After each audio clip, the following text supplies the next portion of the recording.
الحمد لله الأكرم الذي خلق الإنسان وكرم وعلمه من البيان ما لم يعلم، فسبحان الذي لا يحصى امتنانه باللسان ولا بالقلم.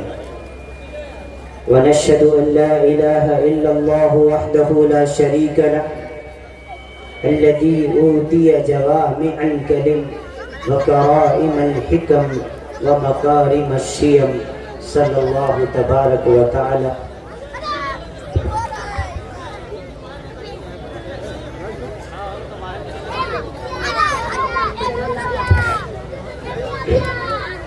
الله أكبر كبيرا، لا ضد له ولا ند له ولا جور له ولا شبه له ولا حد له ولا عد له ولا حد له ولا عد له ولا كف له ولا مثال له ولا مثل له. أما بعد، فقد قال الله تعالى عز وجل في الكلام المجيد والفرقان الحميد: فأعوذ بالله من الشيطان الرجيم، بسم الله الرحمن الرحيم. فاسألوا أهل الذكر إن كنتم لا تعلمون. وقال الله تعالى بسم الله الرحمن الرحيم: ألم نشرح لك صدرك ووضعنا عنك وزرك الذي عنقض ظهرك ورفعنا لك ذكرك. صدق الله العظيم. وقال الله تعالى: شهر رمضان الذي أنزل فيه القرآن وهدى للناس وبينات من الهدى والفرقان، فمن شهد منكم الشهر فليصمه، ومن كان مريضا أو على سفر فعدة من أيام أخر، يريد الله بكم اليسر ولا يريد بكم العسر، ولتكملوا العدة ولتكبروا الله على ما هداكم ولعلكم تشكرون. صدق الله العظيم. عن عبد الله بن مسعود رضي الله تعالى عنه قال: قال رسول الله صلى الله تعالى عليه وسلم: إن أكثر خطايا بني آدم في لساني. رواه أبو داود. عن جابر قال: قال رسول الله صلى الله تعالى عليه وسلم: من كن فيه يسر الله ثم هتفه وأدخله جنته، رزق بالضعيف وشفقة على الوالدين وإحسان إلى المملوك. رواه ابن ماجه، أو كما قال رسول الله صلى الله عليه وسلم. سب سے پہلے تو انتظامیہ سے گزارش ہے کہ شور شرابہ بالکل بند کریں. یہ جو دائیں طرف اور بائیں طرف سے بہت آوازیں آ رہی ہیں، خاص کر ان بچوں کی. اتنی بے ترتیبی میں کبھی ہم نے بیان کیا نہیں، بہت عجیب سا محسوس ہو رہا ہے. کچھ ہمارے بھائی بہت پیچھے کھڑے ہوئے ہیں، آپ سے گزارش ہے کہ آپ کو کھڑے ہی ہونا ہے تو آپ تھوڑا اور قریب آ جائیں. اتنا اچھا آپ نے پنڈال لگایا، آپ نے علماء کو بلایا، اور مہمان کو بلا کر اس کا اکرام کرنا یہ میزبان کے اوپر واجب ہوتا ہے. مہمان کے ساتھ ایسا نہیں کیا جاتا جیسا ماحول آپ حضرات نے بنا رکھا ہے. آپ نے بہت اچھا انتظام کیا، لیکن بیٹھنے کا نظم نہیں کیا. آپ نے مشاعرہ ہو یا جلسہ ہو، بیٹھ کر کے سننا ہی باعث ثواب ہے. ہم نے اس چیز کو تماشا سمجھ رکھا ہے. یہ کوئی نوٹنکی کی محفل نہیں ہے، ناچ اور گانے کی محفل نہیں ہے. یہ امام الانبیاء احمد مجتبی محمد مصطفیٰ صلی اللہ علیہ وسلم کے نام سے مجلس سجائی گئی ہے. آپ نے علماء کو بلایا، آپ نے شعراء کو بلایا، آپ نے خطبہ کو بلایا، آپ نے ادبا کو بلایا. ان کا اکرام کرنا آپ کے اوپر ضروری ہے، لازم ہے، واجب کے درجے میں ہے. مفکر اسلام علامہ سید سلیمان ندوی رحمت اللہ علیہ نے لکھا: اگر کسی مہمان کو اپنے گھر میں بلایا جائے اور اس کا اکرام نہ کیا جائے تو اللہ رب العالمین اس میزبانوں پر خفا ہو جاتا ہے اور اپنی رحمتوں اور برکتوں کے دروازے بند کر دیا کرتا ہے. تو لہذا آپ سے گزارش ہے کہ آپ اللہ کے اس عتاب میں شامل نہ ہو. آپ حضرات بہت اچھے ہیں ماشاءاللہ. آپ کے یہاں ماشاءاللہ بڑا اچھا نظم ہے، علماء بھی ہیں، حفاظ بھی ہیں، قاری قرآن بھی ہیں. یہ نبی کے نام سے محفل سجائی گئی ہے، رسول عربی کے نام سے مجلس سجائی گئی ہے. آپ نے جلسہ کیا ہے، علماء کو بلایا ہے. ان کا وقت بڑا قیمتی ہوتا ہے. آپ اس وقت کو یوں ہی ضائع نہ کریں. آپ نے روپیہ پیسہ خرچ کیا ہے تو آپ اس سے کچھ فائدہ حاصل کریں، اور فائدہ تبھی مل سکتا ہے جب آپ محبت کے ساتھ اور ادب کے ساتھ اس مجلس میں بیٹھیں گے. ورنہ شور شرابہ اور تماشے کے علاوہ کچھ آپ کو حاصل نہیں ہوگا. ابھی چند روز قبل رمضان آنے والا ہے. آپ حضرات استقبال رمضان میں یہاں آئے ہیں. آپ تمامی حضرات علماء کرام کی محبت میں آئے ہیں، نبی کے عشق میں آئے ہیں. ضروری یہ ہے کہ آپ محبت کے ساتھ تشریف رکھیں. تمام کا تمام شور غل جو کانوں میں پڑ رہا ہے، یہ پورے طور پر یہ بالکل آنا نہیں چاہیے. اس سے تمام کے تمام پڑھنے والوں کو، چاہے وہ شعراء ہو چاہے وہ خطبہ ہو، ان کو بڑی پریشانی ہوتی ہے. اتنی بد نظمی میں اور اتنی بے ترتیبی میں کبھی میں نے بیان نہیں کیا. تھوڑی دیر کے لیے آپ کے درمیان میں حاضر ہوں. ابھی پھر سفر پہ نکلنا ہے، اسی لیے میں نے گزارش بھی کی تھی کہ بہت جلدی مجھے موقع دے دیا جائے. آپ سے گزارش ہے، جو پیچھے ہمارے بھائی کھڑے ہیں آپ تھوڑا قریب آ جائیں بھائی، تاکہ میں اپنی بات شروع کر سکوں. آ جائیں بھائی اور قریب آ جائیں. بھلے آپ کھڑے ہی رہیں، یہ میں نہیں کہتا کہ آپ بیٹھ جائیں. جب بیٹھنے کا انتظام نہیں تو بیٹھیں گے کہاں سے؟ زمین کے اوپر بیٹھ جائیں. کیا جو میٹی آپ نے ڈال رکھی وہ بھی اتنی گندی کہ کوئی اس پر پیر رکھ کے بھی کھڑا ہونا گوارا نہیں کرے گا. آپ نے سب انتظام کر لیا.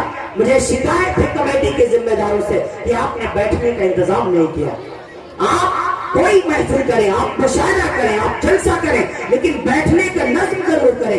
جب تک آپ بیٹھنے کا انتظام نہیں کریں گے اس وقت تک آپ کی محفل کو کامیاب نہیں ہو پائے. ضروری ہے اس بات کی، ضرورت ہے اس بات کی. ہم کو سمجھنا پڑے گا. ہم باہر سے علماء کو بلاتے ہیں، باہر سے شعراء کو بلاتے ہیں، سارے سفر کی شعبتیں برداشت کر کے آپ کے تیار میں آتے ہیں، اور یہ اکرام ہے ان کا، یہ مہمان نوازی ہے آپ کی. ایسا نہیں کرنا چاہیے. میزبان کے اوپر ضروری ہوتا ہے کہ اپنے مہمان کا اکرام کرے. اکرام کا مطلب یہ نہیں کہ آپ مجھے اچھا کھانا کھلائیں. اکرام کا مطلب یہ بھی نہیں آپ بڑا سا موٹا سا لفافہ دیں. اکرام کا مطلب یہ بھی نہیں کہ آپ بہترین سا ناشتہ کرائیں. اکرام کا مطلب یہ ہے کہ جس کام کے لیے مہمان کو بلایا گیا ہے اس کام کو محبت سے انجام دیا جائے. ہاں آپ پورے طور پر قاعدے سے مجھے سن لیں، قاعدے سے آنے والے شعراء کو سن لیں. یہی اکرام ہوتا ہے. ماشاءاللہ آپ حضرات بیٹھ گئے. اللہ تعالیٰ آپ سب کو خوش رکھے، سلامت رکھے. اللہ تعالیٰ آپ سب کا آنا قبول فرمائے. میں عرض کر دوں آپ سے، اس دور پر فتن میں اتنا بڑا جلسہ کر دینا، اتنے دور دور سے علماء کو شعراء کو مدعو کر لینا، یہ اللہ کی نعمت سے کم نہیں ہے. اور عزیزوں، رب کا قرآن کریم میں اعلان یہ ہے کہ جو میری نعمتوں کی قدر نہیں کرتا میں اس سے ان نعمتوں کو چھین لیا کرتا ہوں. اب آگے الحمدللہ آپ کے دیان میں علماء بھی آگئے، قاری بھی آگئے، شاعر حضرات بھی آگئے. اب ان کی قدر کرنا آپ حضرات کے ذمہ ہے. اگر نہیں کیا تو پھر رب کا اعلان ہے لَإِن شَكَرْتُمْ لَأَزِيدَنَّكُمْ وَلَئِن كَفَرْتُمْ إِنَّ عَذَابِي لَشَدِيدٌ. کہ اگر تم میری نعمتوں کی قدر نہیں کرو گے تو میں تم سے نعمتوں کو چھین لوں گا اور ایسوں کو نعمتیں دے دوں گا جو اس کی قدر کرتے ہیں. اور ہم نے اپنی نظروں سے ایسے علاقوں کو دیکھا ہوا ہے. آپ تو پیغمبر پور میں رہتے ہیں، محمود آباد میں رہتے ہیں، بانسورا میں رہتے ہیں، رامپور میں رہتے ہیں.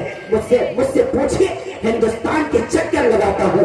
بہت سے ایسے گاؤں مجھے نظر آئے، وہ چاہتے ہیں وہ گاؤں والے کاش کوئی عالم ہمارے یہاں آ جائے، کاش کوئی حافظ ہمارے یہاں آ جائے، کاش کوئی قاری ہمارے یہاں آ جائے، کاش کوئی مفتی کا قدم ہمارے دیار میں پڑ جائے. لیکن وہ اس نعمت سے محروم. بہت دور کی بات میں نہیں کر رہا، آپ کے قریب کا، یہاں لکھنؤ سے تقریباً 300-400 کلومیٹر دور کشی نگر پڑتا ہے. کشی نگر کا علاقہ بہار اور یوپی کا بارڈر ہے. حضرت مولانا مفتی سعید صاحب بنات کا مدرسہ چلاتے ہیں، لڑکیوں کا مدرسہ ہے وہاں. اکثر میرا جانا آنا رہتا ہے وہاں. حضرت نے ایک عجیب بات بتائی کہ یہاں سے تھوڑی دور پر کچھ گاؤں ایسے ہیں یعنی 3 یا 4 گاؤں کے نام مجھے بتائے کہ جہاں پر آج کے دور میں ایک بھی عالم نہیں، ایک بھی حافظ نہیں، ایک بھی قاری نہیں، ایک بھی مفتی نہیں، کسی کا انتقال ہو جائے جنازے کی نماز پڑھانے والا کوئی نہیں ملتا، امامت کرنے والا کوئی نہیں ملتا۔ اللہ نے ان کو اس نعمت سے محروم کر دیا۔ میں نے مفتی صاحب سے پوچھا حضرت ایسا کیوں ہوا؟ تو فرمانے لگے کہ آج سے 10 سال پہلے، 15 سال پہلے، 20 سال پہلے وہ علاقہ علماء کا گڑھ ہوا کرتا تھا، وہاں سے بڑے بڑے عالم نکلے تھے، بڑے بڑے مفتی نکلے تھے، بڑے بڑے قاری نکلے تھے، جو سارے کے سارے ہندوستان میں پھرا کرتے تھے، لیکن وہاں کے لوگوں نے جب ان کی ناقدری کی، وہاں کے لوگوں نے جب ان کی قدر نہیں کی، اللہ رب العالمین نے اس قریے سے، اس گاؤں سے عالموں کو اٹھا لیا، حافظوں کو اٹھا لیا، قاریوں کو اٹھا لیا، مفتیوں کو اٹھا لیا۔ آج حالات یہ ہیں، مفتی سعید صاحب کہنے لگے کہ آج سے چند مہینے قبل 10 لوگوں کا انتقال ہوا جن کا جنازہ پڑھانے والا کوئی نہیں ملا، جن کو بغیر نماز جنازہ کے دفن کر دیا گیا۔ یہ سب کچھ ہو رہا ہے، یہ سب کچھ ہونے والا ہے۔ ناقدروں کو رب ذوالجلال کبھی نہیں نوازا کرتا۔ با ادب با نصیب، بے ادب بے نصیب۔ ہاں ہاں، ہم ادب کے دائرے میں آئیں، ہم ادب کرنا سیکھیں، ہم احترام کرنا سیکھیں، ہم پورے طور پر اکرام کرنا سیکھیں، ہم مہمان کے ساتھ کیسا اکرام کیا جاتا ہے اس بات کو ذرا علماء سے پوچھا کریں، اپنے آپ کو علماء کے قریب کریں، اپنے آپ کو پورے طور پر عالموں کے قریب کریں، خود اپنے آپ کا اپنا اٹھنا بیٹھنا عالموں کے قریب کریں، ورنہ وہ دن دور نہیں کہ کلمہ طیب بھی ہماری نسلوں کو یاد نہیں ہو۔ وہ دن آنے والا ہے، میں دیکھ رہا ہوں۔ حضرت مولانا علامہ ابو الحسن علی ندوی رحمت اللہ علیہ نے آج سے 30 سال پہلے برما کا دورہ کیا، وہاں جا کر کے دیکھا انہوں نے، برمی مسلمانوں کو متنبہ کیا، اے مسلمانوں میں دیکھ رہا ہوں تم اپنے علماء کی قدر نہیں کرتے، تم اپنے حفاظ کی قدر نہیں کرتے، تم اپنے قرآن کی قدر نہیں کرتے، اور قریب میری نظریں دیکھ رہی ہیں، اللہ رب العالمین تم پر ظالم کتوں کو مسلط کرنے والا ہے۔ یہ کس کے الفاظ ہیں؟ مفکر اسلام کے علامہ ابو الحسن علی ندوی رحمت اللہ علیہ تو دنیا سے چلے گئے۔ 1999 میں حضرت کا انتقال ہو گیا، لیکن 30 سال کے بعد دنیا نے دیکھا کہ انہی برمی مسلمانوں پر رب ذوالجلال نے قوم مسلط کی جس کو بدھسٹ کہا جاتا ہے۔ انہوں نے وہاں کے مسلمانوں کا جینا حرام کر دیا، ان کے بچوں کو غاز اور مولی کی طرح کاٹا گیا، ان کی بیٹیوں کے سروں سے دوپٹوں کو اچھالا گیا، ان کی بیویوں کی عصمت لوٹی گئی۔ آج برما کے مسلمان در در کی ٹھوکریں کھانے پر مجبور ہیں۔ بہتوں نے تو پورے طور پر ہجرت کر دی، کچھ بنگلہ دیش چلے گئے، کچھ نے ترکستان کا سفر کیا، کچھ پورے طور پر کچھ نے ملیشیا میں جا کر کے پناہ لی، کچھ آ کر کے ہندوستان میں آ کر کے بس گئے، ان کی زمینیں چھین لی گئی، جائیداد ہڑپ کر لی گئی۔ در بدر کی ٹھوکریں کھانے پر برمی مسلمان آج بھی مجبور ہیں۔ یہ کیوں ہوا؟ علماء کی ناقدری کرنے کا یہ صلہ اٹھا دیا۔ اللہ نہ کرے کہ ہم پر اور آپ پر یہ عذاب مسلط ہو جائے۔ عزیزوں، یہ دور پر فتن ہے، قیامت بہت جلد آنے والی ہے۔ ہاں ہاں، کتنے دن ہم زندہ رہیں گے، بہت جلدی دنیا چھوٹنے والی ہے۔ زندگی بہت تھوڑی ہے، اس کو محبتوں کے ساتھ گزارو، اس کو نفرتوں میں ضائع نہ کرو۔ ہاں ہاں، علم کے میدان میں آؤ، علم کے میدان میں آؤ، قرآن کریم کی تعلیمات کی فکر کرو، اپنے بچوں کو قرآن کریم اور احادیث رسول اور سیرت نبوی سے آگاہ کرنا یہ امت کا اہم فریضہ ہے۔ آج ہماری نوجوان نسل کو نہیں پتا اللہ کے رسول صلی اللہ علیہ وسلم کی سیرت کے بارے میں، آج ہمارے نوجوانوں کو نہیں پتا امام الانبیاء کے صحابہ کے بارے میں، آج ہمارے نوجوانوں کو نہیں خبر امام الانبیاء احمد مصطفیٰ محمد مصطفیٰ صلی اللہ علیہ وسلم کے لائے ہوئے دین کے بارے میں۔